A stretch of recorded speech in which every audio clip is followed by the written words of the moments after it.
Hi students, और स्वागत है एक नई वीडियो के अंदर। और आज हम पढ़ने वाले हैं दोस्तों कि दोष तथा फ्रैंकल दोष में अंतर यानी डिफरेंस क्या होता है। तो दोस्तों डिफरेंस इनका बहुत ही आता है बोर्ड के अंदर, वेरी इंपॉर्टेंट क्वेश्चन है।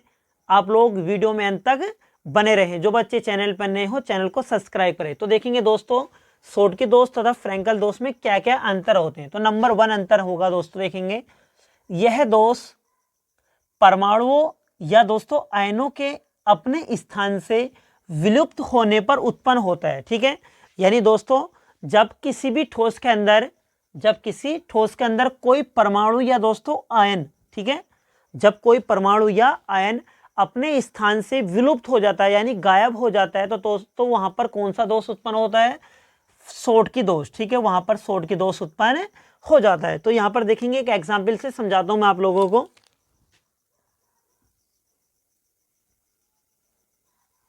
ठीक है दोस्तों, जब कोई ठोस है, ठीक है, कोई ठोस है तो यहां पर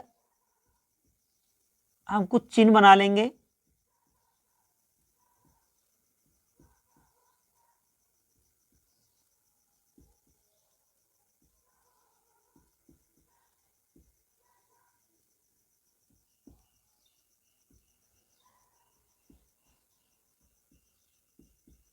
ठीक है, तो दोस्तों ये क्या है हमारे पास, यानी कोई क्या है दोस्तों, ठोस है।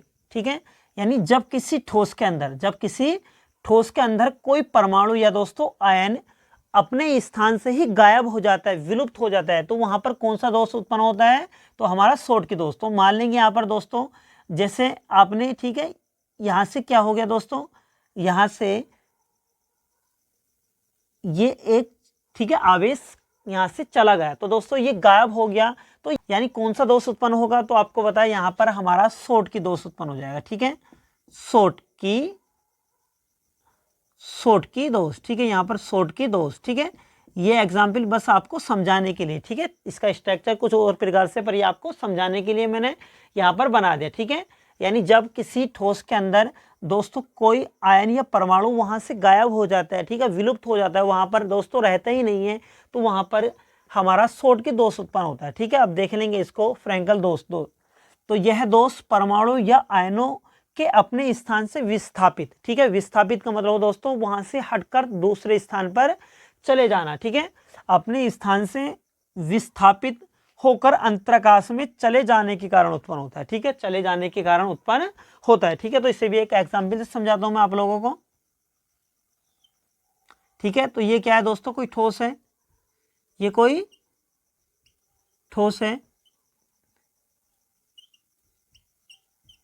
तो इसका स्ट्रक्चर कुछ इस प्रकार से हम बना लेंगे। ठीक है, समझाने के लिए है बस आपको। तो दोस्तों जब किसी भी ठोस के अंदर, ठीक है, कोई आयनिक ठोस है, उसमें कोई परमाणु या आयन अपने स्थान से विस्थापित हो जाता है, जैसे दोस्तों यहां से पॉजिटिव, ठीक है, यहां से हटकर दोस्तों ये अंतराकाश, ये जो स्थान होते हैं खाली, इनको क्या बोलते हैं दोस्तों? अंतराकाश। तो यहां पर आ गया, ठीक है, यहां पर आ गया तो ये क्या हो गया, ये हमारा फ्रैंकल दोष उत्पन्न हो गया। तो यहां पर कौन सा दोष उत्पन्न होगा? फ्रैंकल दोष। ठीक है, फ्रैंकल दोष। ठीक है, तो आपको ये समझ में आ गया होगा, यानी जब कोई, ठीक है, कोई परमाणु या आयन अपने स्थान से विस्थापित होकर अंतराकाश में, जो खाली जगह होती है दोस्तों, इनके अवयवी कणों के मध्य, इनको क्या बोलते हैं हम?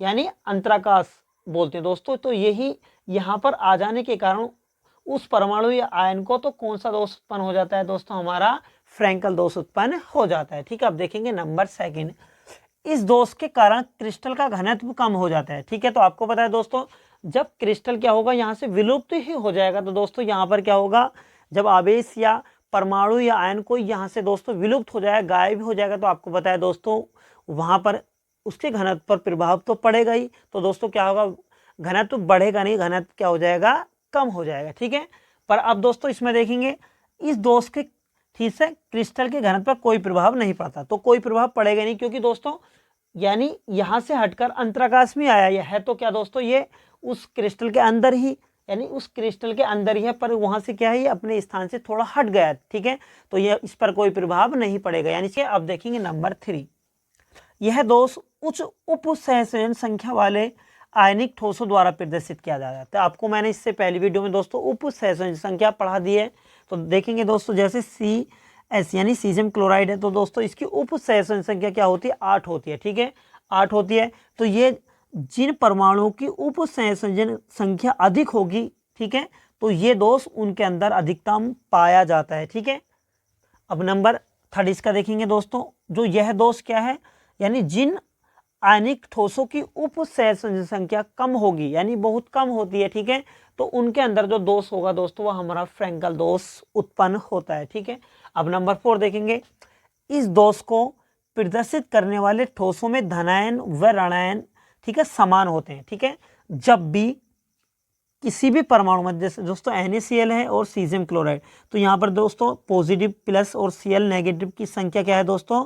समान है। ठीक है, इसमें भी बिल्कुल समान है। ठीक है, वे परमाणु जिनके अंदर दोस्तों क्या होंगे? धनायन और ऋणायन समान होते हैं, तो वे हमारा कौन सा दोष उत्पन्न करते हैं? शॉर्ट की दोष उत्पन्न करते हैं। ठीक है, इस दोष को प्रदर्शित करने वाले ठोसों में ऋणायनों का आकार धनायनों से अधिक होता है। ठीक है, जो ऋणायन होंगे वो क्या होंगे? उनके आकार बड़े होते हैं। ठीक है, उनके आकार बड़े होंगे, उनकी आनिक त्रिज्या क्या होगी दोस्तों? बड़ी होगी। ठीक है, यानी कि इनकी जो हमारे ऋणायन होंगे धनायनों से दोस्तों बड़े होगी उनकी संख्या, आकार, उनकी आनिक त्रिज्या क्या होती है दोस्तों? बड़ी होती है। ठीक है, तो दोस्तों वीडियो आपको अच्छे लगे तो वीडियो को शेयर करें। मिलती है नई वीडियो में, जब तक के लिए जय हिंद।